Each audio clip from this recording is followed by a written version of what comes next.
অবশেষে কাশ্মীর হামলায় কারা জড়িত সেই আসল সত্য সামনে আসলো। এতদিন কাশ্মীর হামলার পরপরই ভারতের পক্ষ থেকে সরাসরি দায়ী করা হয়েছিল পাকিস্তানকে।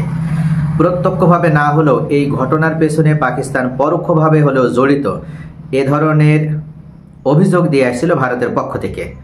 কিন্তু আসলে সঠিক তথ্য না উদ্ঘাটন করে, সঠিক প্রতিবেদন প্রকাশ না করে ভারতের পক্ষ থেকে একচেটিয়াভাবে এইভাবে পাকিস্তানকে দায়ী করা হচ্ছিল। কিন্তু এবার আসল তথ্য বের হয়ে আসলো যে সত্যি 26শে মে ভারতের কাশ্মীর নিয়ন্ত্রিত পেহেলগামে অনুষ্ঠিত যে ভয়াবহ সন্ত্রাসী হামলার পেছনে কারা আসলে জড়িত ছিল। যদিও কাশ্মীর হামলার 9 দিন পার হয়ে গেল, এখন পর্যন্ত ভারতের পক্ষ থেকে শুধুমাত্র যে অভিযোগটা করে আসা হয়েছিল সেটার পেছনে কোনো যুক্তি এবং প্রমাণ দেখাতে সক্ষম হয়নি ভারত। পাকিস্তানও বরাবরই ভারতের এই দাবিকে অগ্রাহ্য করেছে এবং এই অভিযোগকে প্রত্যাখ্যান করেছে। পাকিস্তান স্পষ্টভাবে জানিয়ে দিয়েছে যে এই ঘটনার সাথে পাকিস্তান জড়িত নয়। পাকিস্তানের পক্ষ থেকে ভারতকে উদ্দেশ্য করে আরও প্রস্তাব দেওয়া হয়েছিল যে ভারত যদি মনে করে যে এই ঘটনার পেছনে কারা জড়িত এবং এটার যদি একটা স্বাধীন তদন্ত করতে চায়, সেক্ষেত্রে পাকিস্তান সরাসরি ভারতকে সহায়তা করবে। কিন্তু এরপরও ভারত পাকিস্তানের কথাকে তোয়াক্কা না করে একচেটিয়াভাবে পাকিস্তানের উপরে দায় চাপায়। শুধু তাই নয়, পাকিস্তানের দ্য এক্সপ্রেস ট্রিবিউন পত্রিকাতে এমনই প্রতিবেদন প্রকাশ করা হয়েছে যে ভারতের এই কাশ্মীর হামলার ঘটনায়, ভারতের পেহেলগামে এই সন্ত্রাসী হামলার পেছনে ভারতীয় সংস্থা র জড়িত।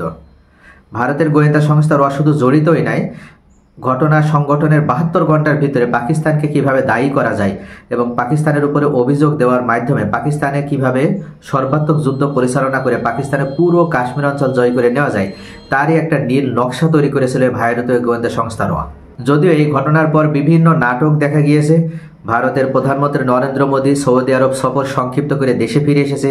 ভারতের স্বরাষ্ট্রমন্ত্রী অমিত শাহকে নিয়ে রুদ্ধদ্বার বৈঠক করেছে। জাতীয় নিরাপত্তা উপদেষ্টা, প্রতিরক্ষা মন্ত্রী সহ সকলকে নিয়ে রুদ্ধদ্বার বৈঠক করার মাধ্যমে পাকিস্তানকে দায়ী করা হয়েছে এবং পাকিস্তানের বিরুদ্ধে প্রতিশোধ গ্রহণ করা হবে বলে তারা ঘোষণা দিয়েছে। শুধু তাই নয়, ভারতের প্রধানমন্ত্রী নরেন্দ্র মোদী সরাসরি ভারতের সশস্ত্র বাহিনীকে পাকিস্তানে আক্রমণ করার অনুমতিও প্রদান করেছে। এত কিছু হয়ে গেল, ভারত কোনোভাবে স্বাধীনভাবে এই ঘটনার পেছনে কারা জড়িত সেটা তদন্ত করতে চায় না। এমনকি বিশ্বের বিভিন্ন সংস্থা ও দেশ এটা তদন্ত করতে আগ্রহী, তারপরও ভারত তাদেরকে অনুমতি প্রদান করেনি। আর তখনই বোঝা যাচ্ছিল যে যারা রাজনৈতিক বিশ্লেষক তারা খুব সহজেই অনুধাবন করতে পারছিল যে এটার পেছনে ভারত নিজেই দায়ী। অর্থাৎ নরেন্দ্র মোদী পাকিস্তানকে ফাঁসাতে যে নিজেই এখন ফেঁসে গিয়েছে। নরেন্দ্র মোদী মনে করেছিল যে পাকিস্তান এতটা হয়তো সতর্ক অবস্থানে থাকবে না এবং পাকিস্তানের অসতর্কতার সুযোগ নিয়েই ভারত দ্রুততার সাথে পুরো কাশ্মীর অঞ্চল দখল করে নেবে। অর্থাৎ সন্ত্রাসবাদীদের দমন করার নাম করে ভারতে অভিযান পরিচালনা করবে এবং কাশ্মীর থেকে তারা আর সৈন্য প্রত্যাহার করবে না। কিন্তু পাকিস্তানও এখন সবসময় সতর্ক অবস্থানে রয়েছে এবং তারা নিজ দেশের স্বাধীনতা সার্বভৌমত্ব রক্ষার জন্য তাদের সেনাবাহিনী সর্বদা সজাগ অবস্থায় রয়েছে, সেটা প্রমাণ করেছে। পাকিস্তানের সেনাবাহিনীর এই তৎপরতা এবং প্রস্তুতি দেখে ভারত আপাতত যুদ্ধ থেকে ক্ষান্ত দিয়েছে এবং পাকিস্তানে আক্রমণ করা থেকে নিজেদেরকে বিরত রেখেছে।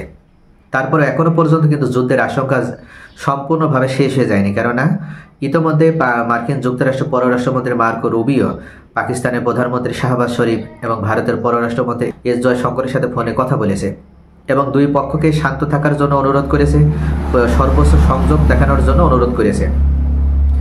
এমনকি মার্কো রুবিও স্পষ্টভাবে জানিয়ে দিয়েছে যে যদি এই দুই রাষ্ট্র একে অন্যের সাথে যুদ্ধে লিপ্ত হয় তাহলে দক্ষিণ এশিয়ার শান্তি এবং স্থিতিশীলতা বিনষ্ট হবে এবং এই দুই রাষ্ট্রের যুদ্ধের সুযোগ নিয়ে যুদ্ধ বিশ্বের অন্যান্য রাষ্ট্রগুলোতেও ছড়িয়ে পড়বে। ইতিমধ্যে হয়েছেও তাই।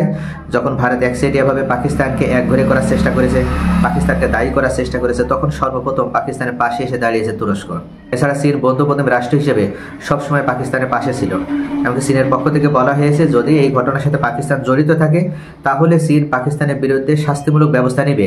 কিন্তু মিথ্যা ও হয়রানিমূলক অভিযোগ দিয়ে পাকিস্তানকে যদি শাস্তি দিতে চায়, পাকিস্তানে যদি আক্রমণ করতে চায় ভারত, সেক্ষেত্রে পাকিস্তানের পাশে সবসময় চীন দাঁড়াবে। এবং শুধু তাই নয়, চীন শুধু মৌখিকভাবে নয়, চীন এবং তুরস্ক পাকিস্তানে ইতিমধ্যে তারা সমরাস্ত্র প্রেরণ করেছে। তো সব দিক মিলিয়ে ভারত যখন দেখেছে যে পাকিস্তানকে একঘরে করা যায়নি, পাকিস্তানের উপরে দায় চাপিয়েও এই কথাটা বিশ্ববাসীকে বিশ্বাস করানো সম্ভব হয়নি, তখনই মূলত এতদিন পার হয়ে গেল ভারত পাকিস্তানে আক্রমণ করার সাহস দেখাতে সক্ষম হচ্ছে না।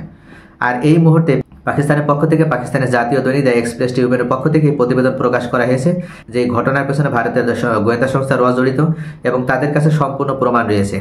কিন্তু ভারতে সেই পরিকল্পনা নস্যাৎ করে দিয়েছে পাকিস্তানের দেশপ্রেমিক সেনাবাহিনী।